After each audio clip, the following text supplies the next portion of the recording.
Yes sir. अब हम एक पार्ट ले लेते हैं, तीसरा पार्ट अतीत में दबे पाँव। तो पहला शब्द अतीत और दबे और पाँव में बीच में जोड़ने के लिए लिखा किसने? ओम। दिक्कत आती कई बार हम नहीं कर सकते हैं, इसलिए कहाँ पे बड़ा मात्रा भी ध्यान रखना, इसे लगाना जरूरी है। ओम कानवी नाम है इनका, भूल मत करना है। क्या होता है अतीत का जो मीनिंग होगा वो क्या होता है? जो बीत चुका है उसी को हम क्या बोलेंगे? ठीक है क्या? जो बीत चुका है उसको है ना। अतीत का मतलब वर्तमान हो सकता है, आ मकान में क्या होता है नहीं, जो भी वर्तमान में नहीं है और बीत चुका है, इसलिए उसको आ लगा के बोल दिया अतीत से अतीत। अतीत मतलब वर्तमान और अतीत मतलब भूतकाल, बीता हुआ समय। कौन सा समय है? बीता हुआ समय। इसमें हमें अतीत में या बीते हुए समय में हमारे पाँव के चिन्ह या दबे हुए, हमारे पैर नहीं दबे हैं, पैरों के निशान दबे हुए, इसलिए दबे हुए पाँव बोला। क्या बोला? अतीत में दबे हुए पाँव। ठीक है, अब इसमें इसको कैसे हटाना?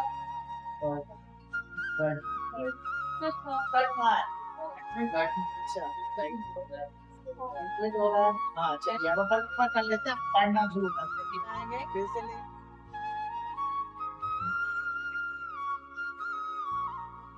हाँ अब सुन लीजिए आप, सबसे पहले क्या लिखा? अभी भी मोहन जोदड़ो। क्या लिखा? इतिहास की किताबों में इसी को नाम दे दिया मोहन जोदड़ो। या मोहन लिखा है वहाँ मोहन लिखा है, वो कार्ड वाले बच्चे कंफ्यूज में आ जाते हैं। कार्ड वाले बच्चे ये सोचते हैं कि यहाँ क्या नाम है वहाँ क्या नाम है, हमें तो दोनों जगह दिक्कत हो रही है। जिसमें जो विषय में जो लगे वो लिखते रहते, ये लिखते ना इतिहास में वो लिख देते। तो मोहन जोदड़ो नाम का एक नगर था, नगर है, दो नगरों के नाम आए। दो नगरों में, इन नगरों की विशेषता ये है कि दुनिया में सभी लोग जंगलों में रहते थे, घर बना के नहीं रहते थे, गुफाओं में रहते थे।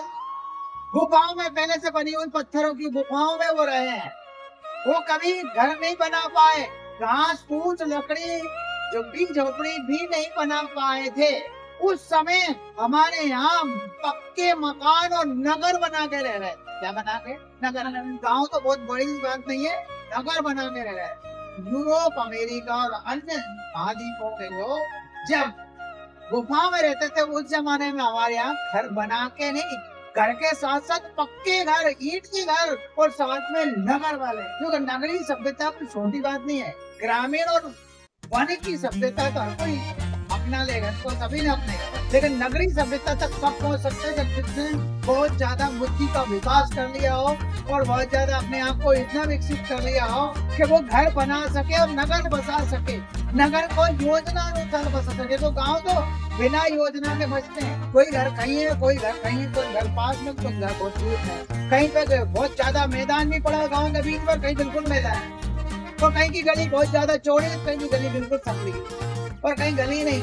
ये तो बिना योजना के बने घर गांव में थे, लेकिन ये योजना से बना था, बिल्कुल योजनाबद्ध तरीके से ये नगर बसाया जाएगा।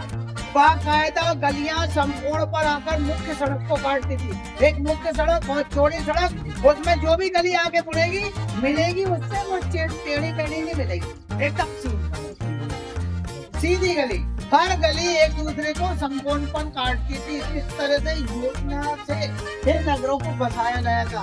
और ये अच्छी किस्मत की बात है, ना तो मेसोपोटामिया इराक की सभ्यता में ऐसा कुछ मिला, ना मिस्र की सभ्यता में मिला, ना चीनी सभ्यता में मिला। केवल हमारे यहाँ जो अकेली मायो सभ्यता है मेक्सिको में, हमारे यहाँ की एक अकेली सभ्यता है, और वो कौन सी है?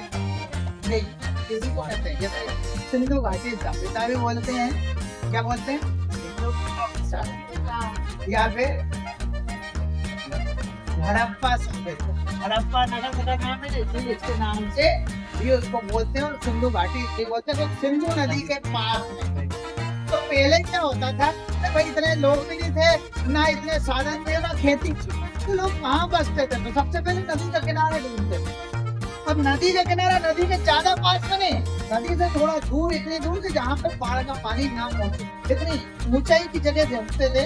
नदी का किनारा, किनारे से इतनी ऊंचाई देख लेना कि अगर कितना ही पानी बरस जाए पर बाढ़ का पानी को बस्ती तक जो घर बसाए, जो गांव बनाया, शहर बना, उसमें पानी ना पहुंचे, इतनी ऊंचाई पर वो बसाते थे। तो किनारे से लगा के इतनी दूरी तक की जो क्षेत्र होता है उसी को घाटी बोलते हैं, ना कि गहराई को। नदी की गहराई को कभी घाटी नहीं बोलना, बेली नहीं बोलना। बेली का मतलब होता है उसके किनारे से लगा के कितनी दूर तक नदी का पानी पहुंच सकता है, उस पूरे क्षेत्र को क्या बोलेंगे? घाटी। तो इसलिए सिंधु घाटी सभ्यता। तो सिंधु नदी के अंदर सभ्यता नहीं बची, सिंधु नदी के किनारे, और किनारे भी कहाँ? जहाँ पानी ना पहुंचे। कौन सा? बाढ़ का। जब कभी बरसात ज्यादा हो जाए, बाढ़ बहुत ज्यादा आ जाए, फ्लड जिसको बोलते हैं, उसका पानी उस नगर तक या बस्ती तक ना पहुंचे, इस योजना से उन नगरों को बसाया गया था। तो बड़े कितने विकसित और कितने पढ़े लिखे लोग उस जमाने के होंगे जिन्होंने और जगह के आदि मानव के स्थिति में, आदि मानव के जीवन स्तर में जी रहे थे। और जगह के लोग, और जगह के मनुष्य जो थे वो आदि मानव के तरह जी रहे थे, और हमारे यहाँ नगर बसा के जी रहे। क्या बसा के? नगर। तो हमारे यहाँ के विकसित थे वो विकसित, वो कभी विकसित थे ही नहीं। वो तो हमसे देख देख के सीखे, हमसे सीख के गए, आज हमसे आगे हो गए। आज हमसे आगे हो गए कहने का मतलब ये है जैसे गणित या परमाणु सिद्धांत या फिर प्लास्टिक सर्जरी, इन सबके अभी में मैं इतने उदाहरण दे सकता हूँ। हमारे यहाँ से गई है प्लास्टिक सर्जरी, मतलब किसी भी जगह की त्वचा कट जाए, फट जाए, जल जाए और वो त्वचा खराब लगती है, उसकी जगह पे किसी दूसरे अंग की त्वचा को निकाल के उस चेहरे की त्वचा पर लगा देना, प्लास्टिक से नहीं। जैसे नहीं तो उनको आजकल रील्स आ रही, प्लास्टिक सर्जरी में कितनी प्लास्टिक लगेगी, ये पूछते है ना कोई कि प्लास्टिक सर्जरी हो जाएगी, उन्होंने हो जाएगा कि कितनी प्लास्टिक लगेगी। तो प्लास्टिक नहीं लगेगी, अपने किसी भी ऐसे अंग की त्वचा या स्किन निकालना और चेहरे पे जहाँ कट लगाया जाए, जल गया या फट गया, डैमेज हो गई अपनी त्वचा, इस त्वचा को, उस त्वचा को निकाल के इसकी जगह पे लगा देते हैं, उसको कहते हैं प्लास्टिक सर्जरी। तो सबसे पहले सर्जन और प्लास्टिक सर्जन अपने यही हुए दुनिया, उनका नाम है सुश्रुत। क्या नाम है? सुश्रुत। ऐसे ही गणित में कितने ही गणित के आजकल जो तुम ये पढ़ ना 12वीं के गणित में ना, हायर मैथमेटिक्स में भी जो पढ़ोगे, सारे नियम, सारे सिद्धांत लीलावती में लिखे। और किसने दिया? आर्यभट्ट हो या भास्कराचार्य हो या अन्य कोई भी गणितज्ञ हो, इनके ही सारे सिद्धांतों को उन विदेशियों ने लिया, इनने अपना पेटेंट नहीं करवाया, उनने अपना पेटेंट करवा अपना नाम रख दिया उन्हीं सिद्धांतों पर। जैसे पाइथागोरस प्रमेय, पाइथागोरस प्रमेय असल में पाइथागोरस ने नहीं खोजी, ये खोदी है बोधायन ने। बोधायन ऋषि ने उस प्रमेय को खोजा और नाम रख दिया किसका? पाइथागोरस। क्योंकि पहले यहाँ से वहां गई और वहां से किस नाम से आई? बोधायन के नाम से तो नहीं आई, वहां से किस नाम से आई? पाइथागोरस। यूनान का वे वो था गणितज्ञ, उसने अपना नाम रख दिया। तो हमारे यहाँ के ऋषि मुनि बड़े त्यागी थे, ऋषि मुनि थे जो इन गणितों को खोजा। तो गणित की खोज हो चाहे विज्ञान की, जैसे कणाद ऋषि, परमाणु संबंधी संकल्पना या परमाणु क्या होता है, यानी पदार्थ का सबसे छोटा रूप परमाणु होता है, ये कणाद ऋषि ने कहा। डाल्टन अपना नाम रख देता, चेडविक अपना नाम रख देता है, लोगों ने उनने नाम रखा है। जबकि सीख के कहाँ से गए? कि यहाँ से ये विचार, ये बातें कहाँ से गई? भारत से अरब गई, अरब से उन देशों में गई, और उन देशों के लोग बड़े स्वार्थी और ऐसे लोग मतलबी थे कि सिर्फ अपना नाम रखा, सीख के यहाँ से गए और नाम रखा अपना। अब धीरे धीरे वो सब पोल खुल रही है कि ये चीजें सब भारत से आई थी और हम अपना नाम रख के बैठे, अब विदेशी लोग भी मानने लगे। क्यों? क्योंकि जब यहाँ के ग्रंथों को वो पढ़ते हैं ना, कैसे पढ़ते हैं ग्रंथों को? पहले यहाँ आते हैं, यहाँ की भाषा सीखते हैं, स्पेशली संस्कृत, और संस्कृत सीखने के बाद में फिर यहाँ के ग्रंथों को जब वो पढ़ते हैं तब पता चलता कि आपने यहाँ ये चीज बताई, ये तो पहले से ही आया और हजारों सालों से, हमने तब 1000 साल से बताया, 5-10 हजार साल पहले से है ये चीज। तो फिर यहाँ से जो गया है उसको उन्होंने भले अपना नाम रख दिया, क्योंकि कुछ भी यहाँ से गया। और हमारी आज की पीढ़ी और हमारे लोग भी, और आधुनिक युग के लोग जो इंग्लिश वाले लोग, इंग्लिश वाले इंग्लिश आधी हिंदी आधे अंग्रेजी, और पाश्चात्य सभ्यता को मानने वाले लोग आजकल पता है वो कब मानते किसी बात। किसी ने कहा कि मुझे ये समस्या आ रही है रेस्पिरेटरी सिस्टम की, सांस लेने में, किसी योगाचार्य ने उसका इंग्लिश नाम बता दिया किसका अनुलोम विलोम। तो उसे बहुत अच्छा लगा, लेकिन उन्होंने सर इसका और सरल नाम तुमने कहा अनुलोम विलोम, तुम कहेंगे ये तो अपने यहाँ पे से ही है। लो, अपनी चीज मतलब बिल्कुल महत्वपूर्ण समझना, उसी चीज का नाम विदेश से लगा के आ जाओ उसको महत्वपूर्ण मान लेना, यही तो गलती है, ये हमारी गलती है, नहीं मानना चाहिए। चलो पाठ पे आते हैं। तो इस तरह से हमारे यहाँ दो नगर बसा, तो हजारों नगर थे लोग, पर दो का पता चला। पता कैसे चला वो इसमें नहीं निकल, मैं बता रहा हूँ। पता ऐसे चला कि अंग्रेज बड़े स्वार्थी थे, उन्हें सिर्फ अपना व्यापार करना था और अपना लाभ कमाना था। अब लाभ कमाने के लिए यहाँ के जो कोयला पत्थर है, चूना पत्थर है, या फिर लोहे के कच्चा लोहा आयरन ओर है, इसको अपने बंदरगाहों तक ले जाना, कराची बंदरगाह तक। और कराची बंदरगाह तक ले जाने के लिए इतने साधन नहीं थे, अच्छे रोड नहीं थे, तो फिर रेलवे लाइन बिछाओ। रेलवे लाइन बिछाए तो कई टीले पड़े बीच में, टीले ऊंचे ऊंचे, पहाड़ नहीं थे, टीले थे। और टीले जब खुदाई उनने शुरू की तो कुछ टीलों के तो नगर बर्बाद ही हुए।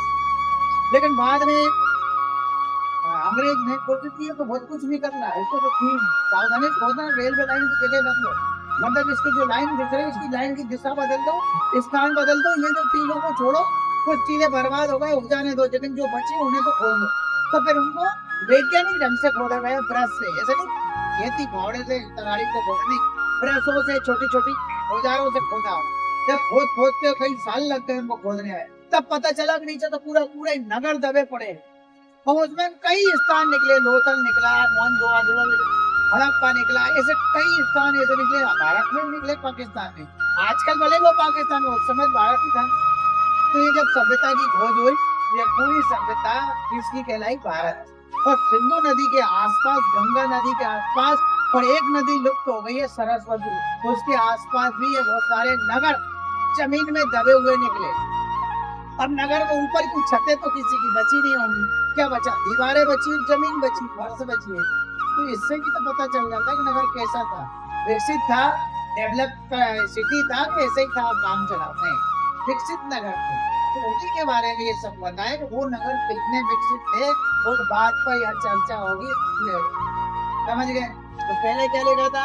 अभी भी मोहनजोदड़ो और हड़प्पा प्राचीन भारत के ही नहीं, प्राचीन केवल भारत के नहीं, दुनिया के जो सबसे पुराने, दुनिया के सबसे पुराने नियोजित माने योजनाबद्ध या प्लानिंग के द्वारा शहर माने जाते हैं, योजनाबद्ध तरीके से बसाए गए शहर माने जाते हैं, जो कि अभी तक पहले कई योजना से शहर बनता है। केवल ये दो नगर निकले प्राचीन काल के नगर योजनाबद्ध तरीके से बसाए गए। ये सिंधु घाटी सभ्यता के परवर्ती यानी परिपक्व दौर के शहर है। परवर्ती माने सिंधु घाटी सभ्यता पहले विकसित हुई तो कम विकसित थी, फिर और विकसित हुई, फिर और विकसित हुई।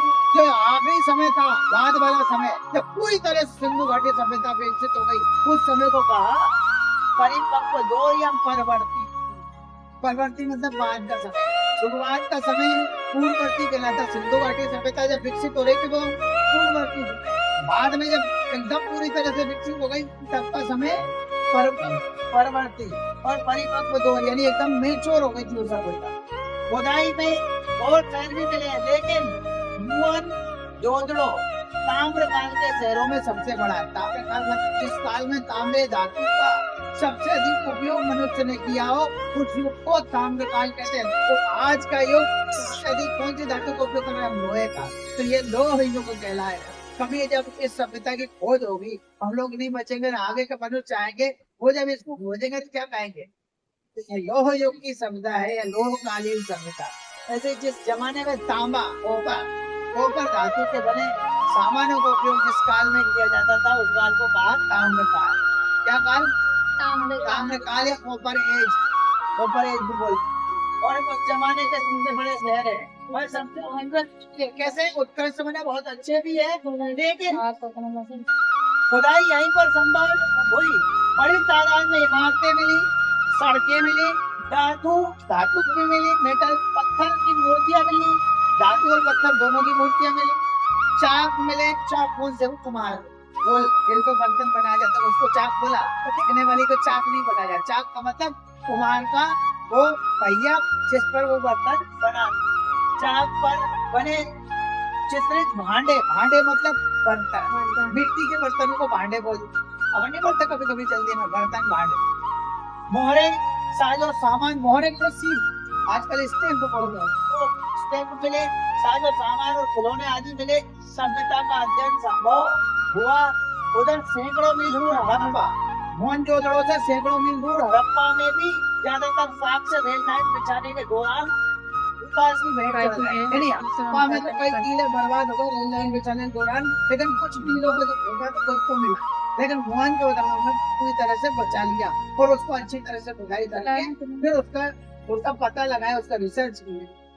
अमेरिका मोहनजोदड़ो बारे में धारणा यह है कि अपने दौर में वह भारतीय सभ्यता का केंद्र रहा हुआ, यानी सेंटर था, सिविलाइजेशन का सेंटर।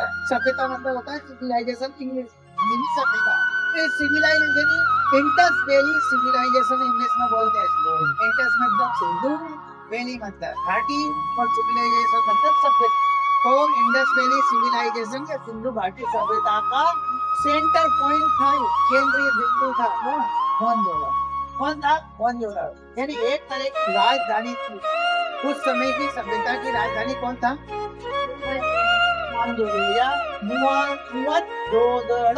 मोहनजोदड़ो भी इसको पता है। माना जाता है कि यह शहर 200 हेक्टेयर क्षेत्र में फैला है। कितने हेक्टेयर? ये थोड़ा मुख्य बिंदु इनको याद रखा। ये कितने हेक्टेयर में फैला था? और एक और क्या था, ये एक तरह से राजधानी था, फिर सिंधु घाटी सभ्यता का केंद्र भी था और एक तरह से ये राजधानी। आबादी कोई 50,000 थी। आबादी मतलब पॉपुलेशन, जनसंख्या कितनी थी? आगे आबादी लगभग 50,000। बहुत ज्यादा जनसंख्या थी ये तो, 50,000 बहुत हो जाती। चाहे 5,000 साल पहले, कितने साल पहले? 5,000 साल पहले की बात है। यह आज के महानगर की परिभाषा को भी जानता है। आज के महानगर उसके आगे कुछ भी नहीं थे। क्यों? आज के महानगर भले ही 3 करोड़ जनसंख्या वाले हो सकते हैं, जैसे मुंबई, ग्रेटर मुंबई विश्व के तीसरे नंबर पर आता है जनसंख्या में। पहले नंबर पर टोक्यो, जापान की राजधानी, 3 करोड़ से ऊपर जनसंख्या। दूसरे नंबर पर लंदन, लंदन मतलब यूनाइटेड किंगडम की राजधानी, ग्रेट ब्रिटेन की राजधानी और इंग्लैंड की भी राजधानी। 3 देशों की राजधानी बनती है। आपको समझाओगे 3 नाम अलग अलग क्यों बोले समझा रहे, ठीक है? तो इनकी राजधानी भी दूसरे नंबर पर आता है, तीसरे पर मुंबई आता है, चौथे पर दिल्ली आता है। तो 2-3 नगर हमारे यहाँ के लिए जनसंख्या के साथ, तो उनको भी मात देता है। कौन देता है? मोहनजोदड़ो। अब आगे कितने जनसंख्या थी पता बताए ना? 50,000। कितने हजार? 50,000। दिलचस्प बात यह है कि सिंधु घाटी मैदान की संस्कृति थी। सिंधु जो सभ्यता थी वो काय की संस्कृति थी? मैदान की, ना कि ऊंचाई वाली की। कुछ सभ्यताएं ऊंचाई वाली पे पहाड़ों पर ज्यादा रहती है, लेकिन नीचे कहाँ रहता है ना? सिंधु घाटी कहाँ की संस्कृति थी? मैदानी संस्कृति। पर पूरा मोहनजोदड़ो छोटे मोटे टीलों पर आवाज था। मैदानी सभ्यता जल थी, लेकिन ये आवाज कहाँ था? आवाज मैंने घर कहाँ बसाए गए थे? टीलों पर। ये टीले प्राकृतिक नहीं थे, ये टीले बनाए गए। ये टीले अपने आप बने बनाए नहीं मिले थे, इनको अपने हाथों से बनाया। जैसे आजकल अब टीले हम बना रहे हैं, वो ओवर ब्रिज जब भी बनाते हैं तो 2 टीले दोनों तरफ बना देते हैं, इस तरह बनाते फिर ब्रिज बनता है। फिर इससे पहले टीले बनाते, ऐसे ही उस समय टीले बनाए होंगे। ऊंचे जमीन से ऊंची जगह बनाया, नीचे जो जमीन का लेवल है उससे ऊंचाई पर कुछ एक स्टैंड जैसा बना देना, उसको टीला बोला। तो ये टीलों पर आवाज है। टीले प्राकृतिक नहीं होते थे, नेचुरल नहीं थे, अपने आप नहीं बने थे, मनुष्य ने बनाया, आर्टिफिशियल थे, मानव कृत थे। सब्जी और पक्षी दोनों तरह की ईंटें इसमें काम में ली जाती थी। कैसी ईंटें काम में ली जाती थी? कच्ची और पक्की। उस जमाने में ईंटें, जिस जमाने में दूसरे महाद्वीपों के लोग ईंट के बारे में सोच नहीं पाते थे, इनने ईंटें बना ली। क्या बना ली थी? ईंट, बर्तन बना लिए थे, वो भी पका लिए आग में। तो मतलब बहुत विकसित सभ्यता थी। अब क्या पाकिस्तान के सिंध प्रांत में इसके नंबर 1 के बारे में बताए। मोहनजोदड़ो क्या है, उसका मीनिंग है ये मोहनजोदड़ो का मीनिंग है कि क्या है इसका मतलब? पाकिस्तान के सिंध प्रांत में पुरातात्विक स्थान, यानी पुराने जमाने की चीजें जहाँ मिली उस स्थान को कहते हैं पुरातात्विक स्थान। इंग्लिश में आर्कियोलॉजिकल साइट। आर्कियोलॉजिकल साइट है जहाँ सिंधु घाटी सभ्यता जीवी मन जोड़ों का अर्थ है बुल्दों का टीला। अब इसका आप पूछ लेते हैं अभी। क्या पूछ लेते हैं? क्या पूछते हैं बताइए। मोहनजोदड़ो का अर्थ क्या है? तो मोहनजोदड़ो का अर्थ क्या है?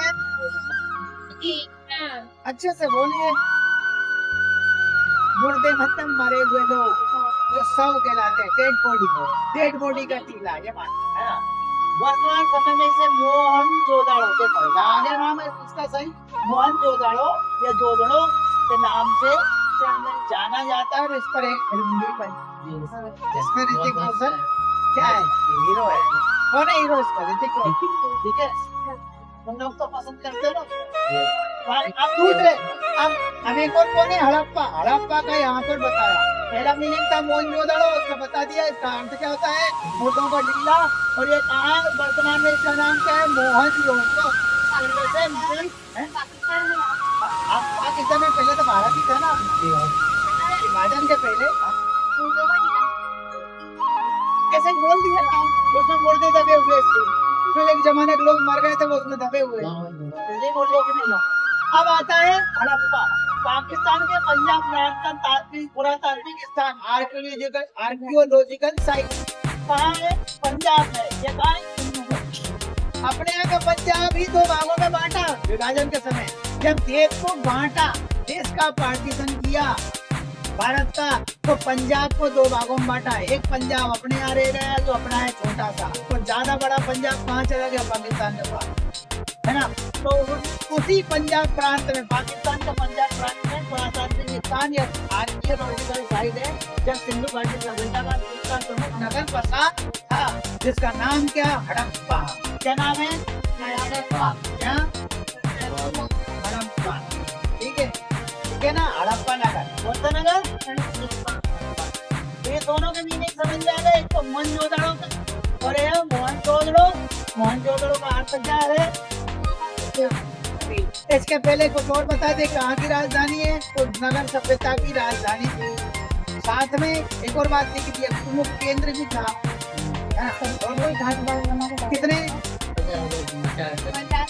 50,000 लोग रहते थे। और एक और बात आई, 200 हेक्टेयर क्षेत्र में। अब आगे बात सब अब समझा ना। आगे अगला पेज क्या कहता है?